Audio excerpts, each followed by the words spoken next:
All right. Thanks for tuning in once again to News Sausage. This is the show that grinds up the news of the week into a tasty sausage kind of thing that you can digest or have trouble digesting, as the case may be. I'm here again with my co-host, Sunny Riverside, and we're about to talk about an interview with an old friend of mine, Carl Gibson from the GRITPOST. But first, we'll say hello, Sunny. Hello, Dan. Been a really big week. Lots of things going on in the news, and I think rather than dilly-dallying, let's just get to it. One thing that was a big deal, this is Saturday. On Friday, word came out that Robert Mueller has obtained indictments on 13 Russian nationals and three Russian national business entities for their involvement in influencing the 2016 presidential election. And I'm sure our listeners have heard about it. I just want everybody to think about it a little bit before your knee jerks in reaction. This was more than about Trump. It was about destabilizing the entire country by pitting factions against one another. It's hard to say just how far the influence of these efforts have gone. For example, the sighting of the familiar, shocking sight of someone wearing a Hillary Clinton mask in jailbird stripes in a cage at Trump rallies, that was a Russian thing. There's so much to this; it's quite shocking, and I don't think we're anywhere near the bottom of this rabbit hole yet. Right. Well, they were talking about testing the credibility of our election system, and if you think about it, really, if the Republicans felt that the election was rigged in favor of the Democrat, I mean, they're already pretty tweaky out there right now. I think they would easily be in the streets shooting it up. This really has a destabilizing effect that we really haven't really seen the full effects of yet, too. And I think it's a lot more serious than what is certainly the way they're treating it in Washington, D.C. Another thing that they've been kind of avoiding and not treating properly is the need to restrict weapons that are being used out there in mass shootings. And this week was again marked with another mass shooting in a school in Florida. It's just getting to the point where it's, my opinion on this kind of changed 180 degrees after the Las Vegas shooting, and it's pretty disgusting that they can't react to this. And you see it up there on your feed on Facebook, all the people that are really aggressive about it and aren't willing to delay any discussion of it. And it really seems a much more urgent issue right now. I think they're going to have to take a look at guns and decide that many of these things are an unnecessary threat to public safety and really start to trim down the product line out there. Yeah, I'll agree with that. And I think it is interesting that Remington Firearms announced a big layoff this week as well. It's hard for me to fathom that sales are not tremendous, because they have been. Well, on the subject of the NRA and gun control, that tied in pretty nicely with an interview that we did this week with your friend Carl Gibson. He's recently published an article calling for Democrats to find candidates to challenge some incumbents in primaries. And we talked a bit about primary process and its function and what his position was with it. Do you happen to have that list that he had generated of target candidates? Well, I sure do. And Carl never fails to impress me and say some very thought-provoking things. And I can't disagree with him about this list much. There are a couple of names on here I do like, so I don't agree with it 100%. But he lists Tammy Baldwin from Wisconsin, Martin Heinrich from New Mexico, Benjamin Cardin from Maryland, Maria Cantwell from Washington, Mazie Hirono from Hawaii, Robert Menendez from New Jersey, Bob Casey from Pennsylvania, Debbie Stabenow from Michigan, Chris Murphy from Connecticut, Tom Carper from Delaware, Bill Nelson from Florida, John Tester from Montana, Tim Kaine from Virginia, Dianne Feinstein from California, Joe Donnelly from Indiana, Claire McCaskill from Missouri, and Joe Manchin from Virginia, Heidi Heitkamp from North Dakota, and Sheldon Whitehouse from Rhode Island. So I mean, that's nearly half of the Democrats in the Senate. So he's actually got a pretty long list there. And like I said, I can't say that he's wrong, that a lot of these people have voted with Republicans and really capitulated with them. And, it's very frustrating for me, too. Yes, it is frustrating. And I would say that I'm not opposed to primaries either. The democratic process tends to work best when there are challenges and when we challenge the status quo and introduce new ideas and new thoughts. Absolutely. So if you get a chance, take a look at the show notes. You're going to see a link to this article at the GRITPOST. Go ahead and take a look at it. But let's go ahead and get to Carl Gibson here and see what he has to say.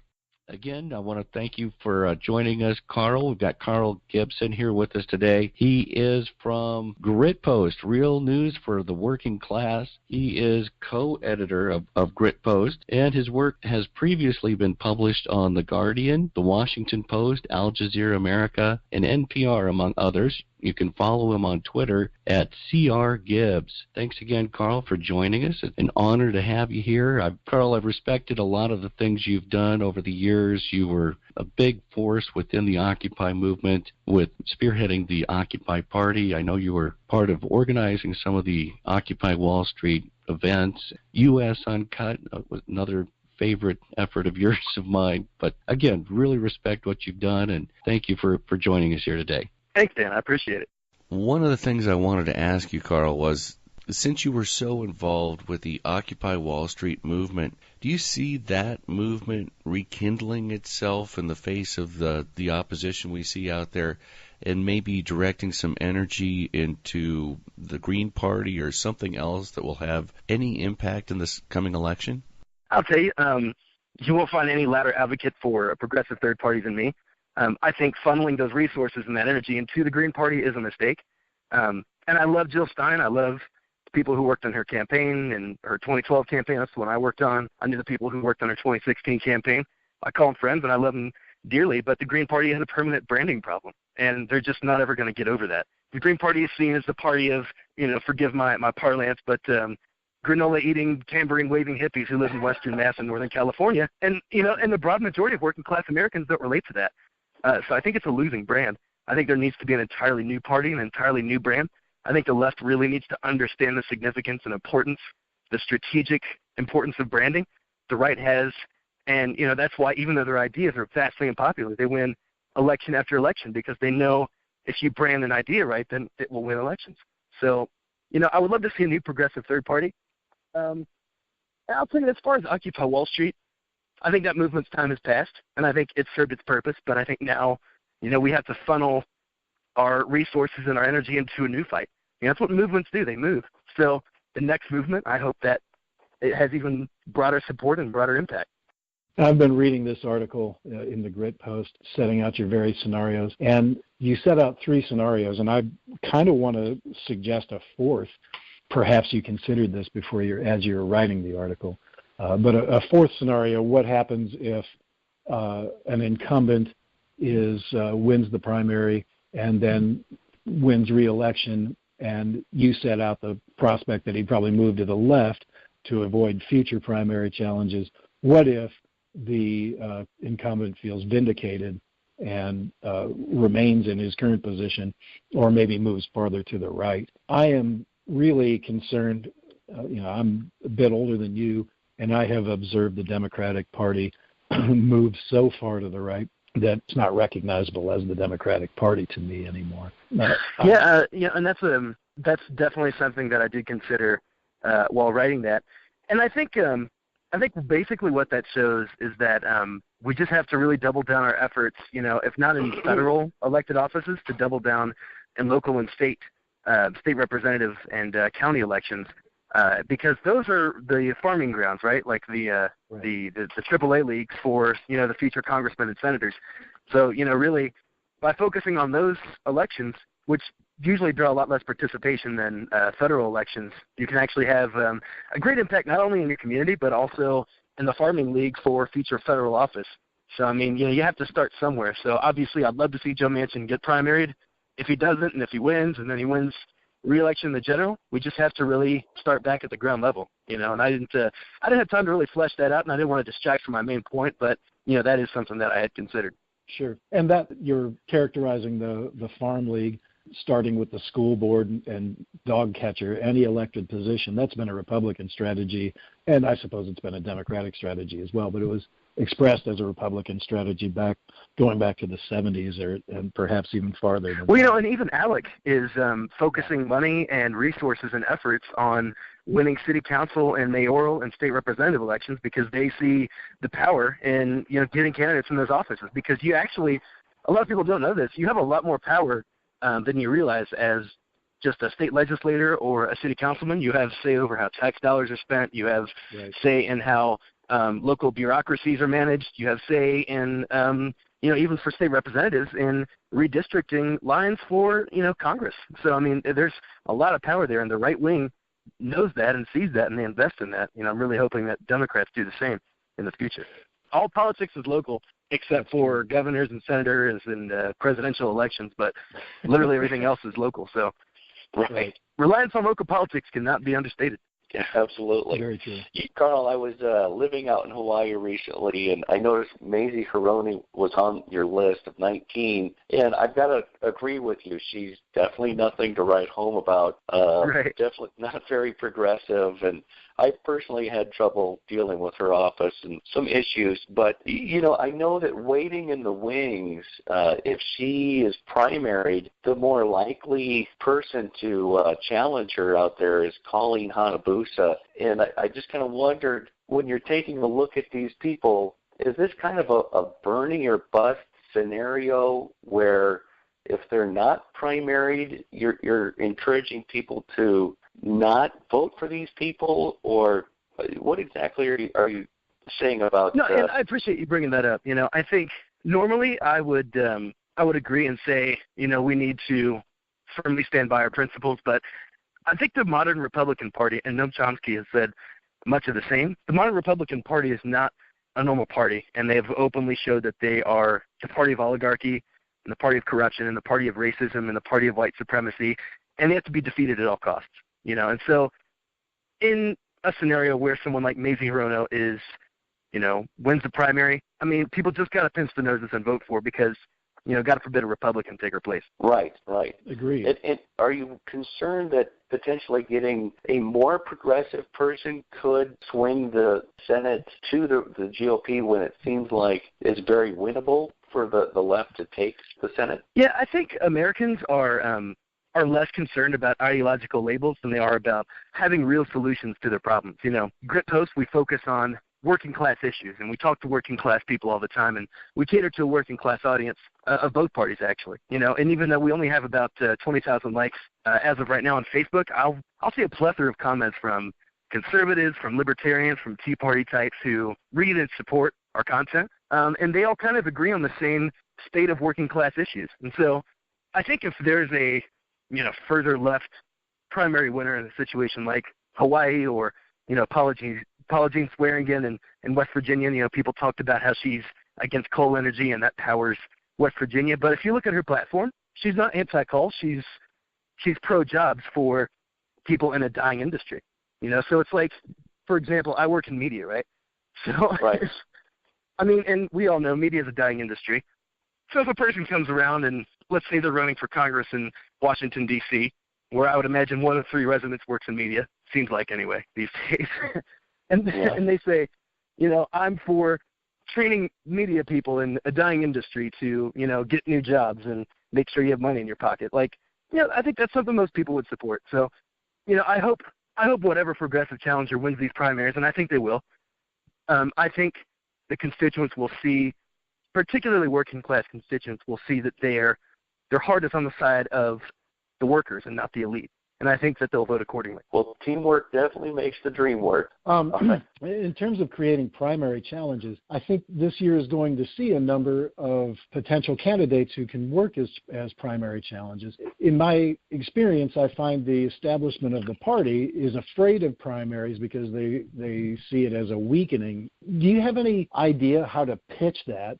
how to promote that, present that as a matter of strengthening. In my opinion, the primary will strengthen the party, but is this a generational thing, that it's just a matter of time before the old guard steps aside?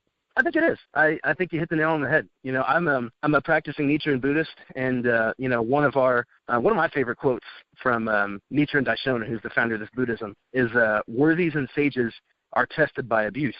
A fine sword, when pounded and heated, a piece of iron when ironed and heated becomes a fine sword." So I think, you know, in that respect, I think a primary is like the forging of a fine sword. You know, you're putting it through the fire and you're hammering the hell out of it, but by the time it's done, it's a really sharp, strong, refined piece of metal. I think actually, even though Bernie lost the primary and even though Hillary lost the general election, I think Bernie would have beaten Trump. But I think Hillary was at least forced to cater to left-wing ideas, even if she didn't personally believe in them.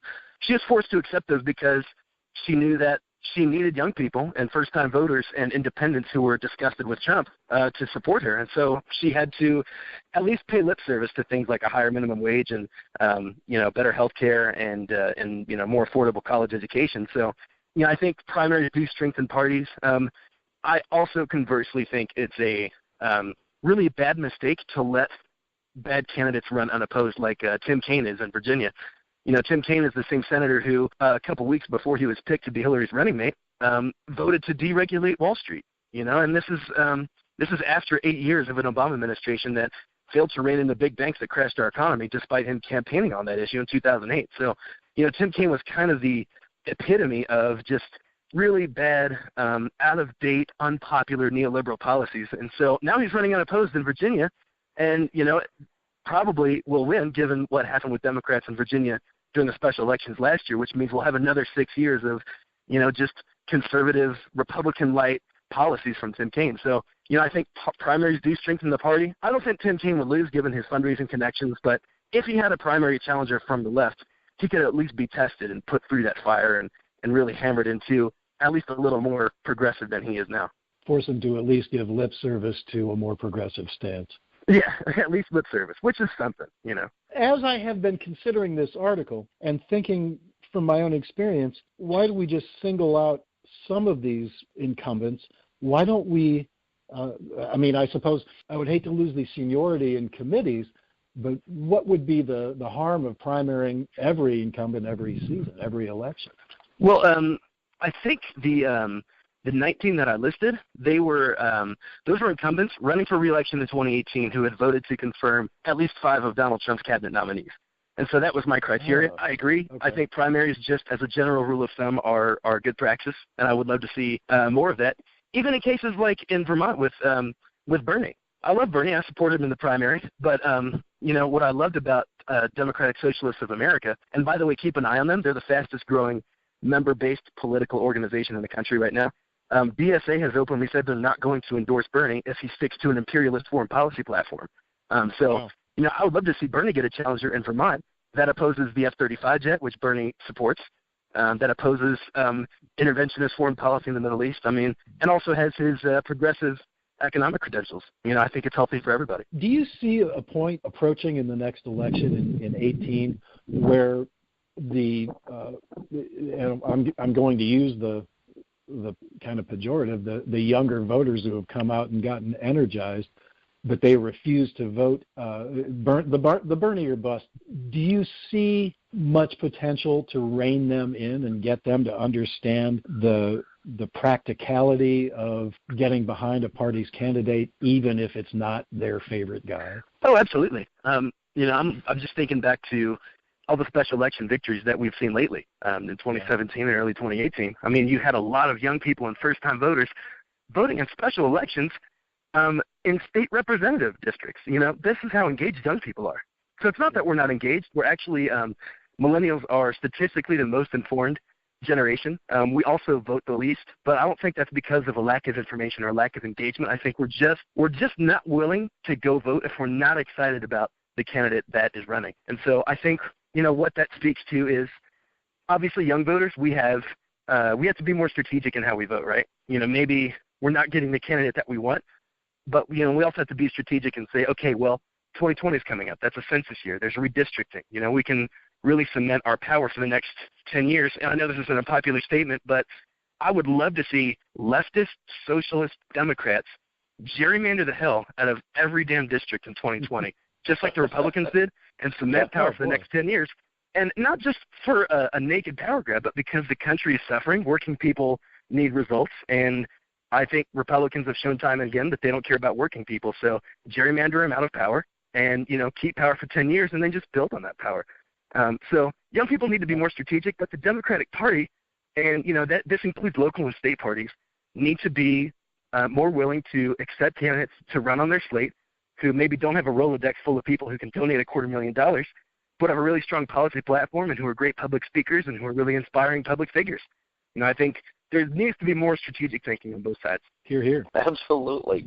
Once again, you can see why we've asked you to be on the show here. So very much appreciate your time. It was fun talking to you guys. I appreciate you having me on. Thank you for coming. Fantastic. Thanks again. Well, Dan, that was a good time. That was a good conversation, Carl. Absolutely. Thanks for bringing him onto the show. I'll look forward to his contributions in the future. Absolutely. I'm sure we're going to see a lot more of him. He's a pretty young guy and a lot of bright things over his horizon, I'm sure. Yeah, I think it really kind of gets down to, I'm really glad to see that even though he's writing this article that's talking about people we need to replace, the idea behind it is really we just need to make the party better. We need to make our side perform better and not necessarily say this is what we have to have or we're out. This is not a Bernie or bust kind of year. And even if these people aren't the ideal option, priority one this year has to be get rid of this fascist uprising. Well said. You do make a good point. The consequences are significant. The inability to take action or failure to take action are not an option. And we mustn't allow ourselves to be outnumbered and outplayed this time around. The 2018 election is going to be a very significant one, and it's going to have a great impact on our future in the course of this nation. So we must take it very seriously. We must become invigorated, active, participate. Yeah, the pendulum swings back and forth, and we need to make sure that this pendulum never swings this far right again and starts trucking over to the left. I like what he said about monopolizing the congressional districts for election cycles to come, too. I think we need to have those long-range game plans in place and kind of focus on what's working. And, again, the teamwork makes the dream work.